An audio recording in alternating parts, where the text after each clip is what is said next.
Levando a mensagem da cruz ao mundo. Esta é a Rede Som Life de televisão.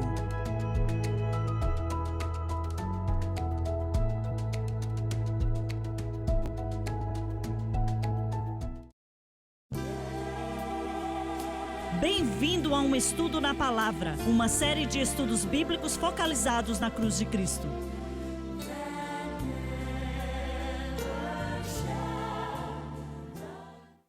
Bem-vindo hoje ao Estudo na Palavra. Eu sou o evangelista Jimmy Swaggart com Lauren Lawson, o Bob Cornell, Dave Smith e o Dr. Don Paul Gray. Estamos felizes de poder estar com você. Estamos estudando e começamos no programa passado sobre algo que acredito que é extremamente importante e talvez tropeçamos tentando explicar para você, mas oro para que você escute com atenção, pois estamos falando da alma eterna do homem. E quero que você leia o versículo 13 mais uma vez, por favor, Lauren. E foi-lhe dirigida uma voz. Diz que o Senhor agora estava falando com Pedro. Levanta-te, Pedro, mata e come. No grego diz, sacrifica e come. Continue. Mas Pedro disse, de modo nenhum, Senhor. Pedro ia aprender uma lição. Porque nunca comi coisa alguma comum e imunda. Se refere àquilo que era proibido pela lei de Moisés. Vamos falar disso aqui? No programa passado, estávamos discutindo algo, como mencionei, que considero ser extremamente importante, que era que nós exageramos em doutrinas de maneira desproporcional e já não é mais como o Espírito Santo queria que fosse. E negligenciamos Jesus Cristo e Ele crucificado. Deixa eu deixar algo claro aqui. Eu sempre falo de Jesus Cristo e Ele crucificado. Sinto que uma pessoa deve crer nisso de alguma maneira para ser salvo. Vocês concordam? Então, vou dizer que, seja quem eles forem, se estão falando sobre certas doutrinas por aí, eu tenho essa atitude em relação a Jesus Cristo e Ele crucificado. Eu estou exagerando? Não, é a pedra angular. Você tem que estabelecer a fundação na pedra angular corretamente, como você falou. Se não for assim, o resto está errado. Não há como estar salvo, a não ser que você creia em Jesus e no que Ele fez na cruz. Você não tem que ser um teólogo, nem ser capaz de explicar. Mas a sua fé, por mais rasa que ela possa ser, Deus não exige muita coisa, mas tem que estar em Cristo e no que Ele fez na cruz. Paulo disse, pregamos Cristo crucificado. Para os judeus, uma pedra de tropeço, para os gregos, loucura, mas pregamos Cristo crucificado. E eu sinto que essa deve ser a parte principal do sistema de fé da pessoa. Tem que ser isso. Eu acho que não há como ficar fanático demais nesse aspecto específico da obra que Cristo fez por nós. É Jesus Cristo e Ele crucificado, o preço que Ele pagou na cruz do Calvário. Mas quero voltar para a doutrina. Você mencionou, ou alguma outra pessoa que mencionou no programa passado, que você pode até exagerar no quesito de orar em línguas, quando pensamos que isso nos salva, e existe uma denominação inteira que crê nisso. Acreditam que quem não fala em línguas não pode ser salvo. Estão enfatizando isso a um ponto que eu chamo até de heresia.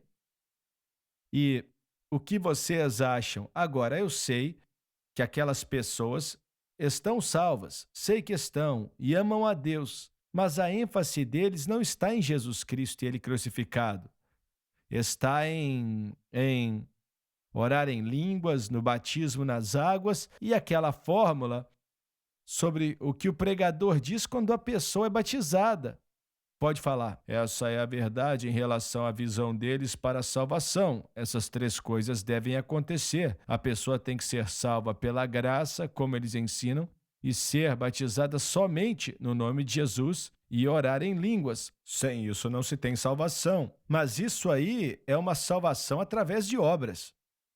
É uma combinação de obras e dons. Temos outras denominações que exigem o batismo nas águas, certo? E pega uma verdade bíblica, expõe aquilo e transforma em algo que eu não acredito que foi o que as escrituras queriam dizer. Mas o que o Dr. Gray mencionou no programa passado, existem milhões e milhões de pessoas, e claro que no fim das contas Deus é quem sabe. Temos nossa opinião, mas é só isso. E eles acreditam que porque fazem parte daquela certa igreja, estão salvos. E tem algumas denominações que dizem que se você não é membro daquela denominação, alguns batistas são duros com isso. Dizem que a pessoa não está salva. Bem, a natureza humana é a nossa posição inicial, como Lauren às vezes usa isso para se inclinar sobre essas coisas, seja o que for, uma doutrina ruim, ou uma igreja, ou uma denominação, ou o que for. Irmão Swagger, o Senhor diz, às vezes, bem aqui no Centro Familiar de Adoração, o Senhor diz para o povo bem daqui da igreja, se a sua fé está na sua frequência aqui no Centro Familiar de Adoração, você está errado. Então falamos desses outros grupos, mas o que o Senhor diz para o nosso próprio povo é que, se você confia no fato de que você faz parte do Centro Familiar de Adoração e isso faz com que você seja justo diante de Deus, você está errado. Então, o que se aplica para os outros, aplicamos para nós mesmos. Nós olhamos para o espelho no que diz respeito a isso. Então, não estamos só apontando o dedo para pessoas, aplicamos isso em nós mesmos. Então, se eu pensar que estou mais próximo de Deus porque sou um dos ministros aqui, desse ministério, a minha fé não está certa. E isso vale para outros também. Na verdade, uma das coisas que vejo muito dentro da igreja é um cristianismo focalizado no comportamento, na moral. Faz tempo que já está assim, mas olha, um cristianismo que está focalizado no comportamento e na moral. Então, quando o ministro se levanta para pregar, está lidando com a moralidade, seja sincero, um bom esposo, fiel, ter integridade e ser um servo, todos esses tipos de coisa. Então, a igreja ou a igreja local, ou aquele grupo de igrejas, está focalizando na moralidade e no serviço sobre essas coisas. E claro que Jesus é mencionado, eu não estou de forma alguma, não duvido da salvação deles, Deus é o juiz disso, mas estou olhando para a doutrina que é pregada, e o foco está errado, está na moralidade. Essas coisas são muito importantes, mas a moralidade é um fruto, um caráter piedoso, moralidade de Deus é fruto de algo muito mais profundo do que a pessoa tem no coração. E a pessoa precisa de ter no coração uma fé ancorada na obra completa de Jesus na cruz, não como um credo de doutrina, algo que penduro num quadro na parede ou que uso como um bracelete no punho, mas algo que creio em meu coração e dependo daquilo diariamente, da obra consumada de Jesus no Calvário, que ali ele conquistou tudo que eu não podia conquistar. Conquistou tudo. Antes de vir para o estúdio nessa manhã, eu estava lendo sobre o dilúvio de Noé. O escritor dizia que aqueles no topo dos montes da moralidade, que desprezavam aqueles que estavam no vale da imoralidade, desprezando eles, que aqueles que estavam no topo da montanha da moralidade pereceram certamente como os que estavam no vale naquele dilúvio. A moralidade, como você falou, é maravilhosa e queremos isso. O verdadeiro cristianismo desenvolve a moralidade com certeza, mas existem milhões de pessoas no mundo, porque eles não bebem, ou porque não fazem isso ou não fazem aquilo, eles concluem que isso é salvação. E não é.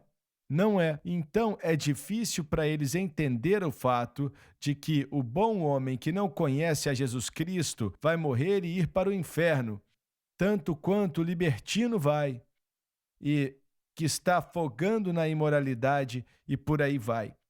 Eu contei uma ilustração na cruzada que aconteceu em Santo Antônio. Nunca vou esquecer a reação das pessoas. Poucos dias antes tinha lido sobre um homem que passou a vida inteira dele e fez um bom dinheiro, mas gastava o seu dinheiro dirigindo uma caminhonete velha quando podia comprar uma nova para alimentar as pessoas em sua cidade, que era algo admirável. Pessoas famintas, e ele alimentou milhares de pessoas. Os supermercados davam comida para ele e ele ajudava dando para as outras pessoas e tal. E aí, falei de um outro homem que era um bêbado, que batia na esposa, era um libertino, ele era podre e não valia nada mesmo. Quando aquele homem morreu e pediu misericórdia no último minuto, ele morreu salvo. O outro, mesmo fazendo tudo de bom, se ele não aceitou Jesus Cristo como Salvador, ele morreu perdido. E quando falei aquilo, o povo se assustou na multidão. A maioria ali eram pentecostais, mas era difícil para eles aceitarem o fato que esse homem que tinha feito tanta coisa boa a vida inteira morreu perdido. E aquele que foi um bêbado a vida inteira e viveu como o próprio diabo, morreu salvo. E é difícil para a maioria das pessoas acreditar nisso. Mas, na realidade, é a base do cristianismo. Somos salvos não porque damos comida para os famintos, mesmo isso sendo algo muito nobre, mas somos salvos porque aceitamos Jesus como nosso Salvador. E se não aceitarmos a Ele, não importa quantas boas obras fazemos, morreremos perdidos eternamente. E é difícil para as pessoas aceitar isso. E alguns que estão nos assistindo podem dizer: eu não gosto disso aí não. Não importa, esse é o Evangelho. Voltamos já já, não perca o próximo bloco.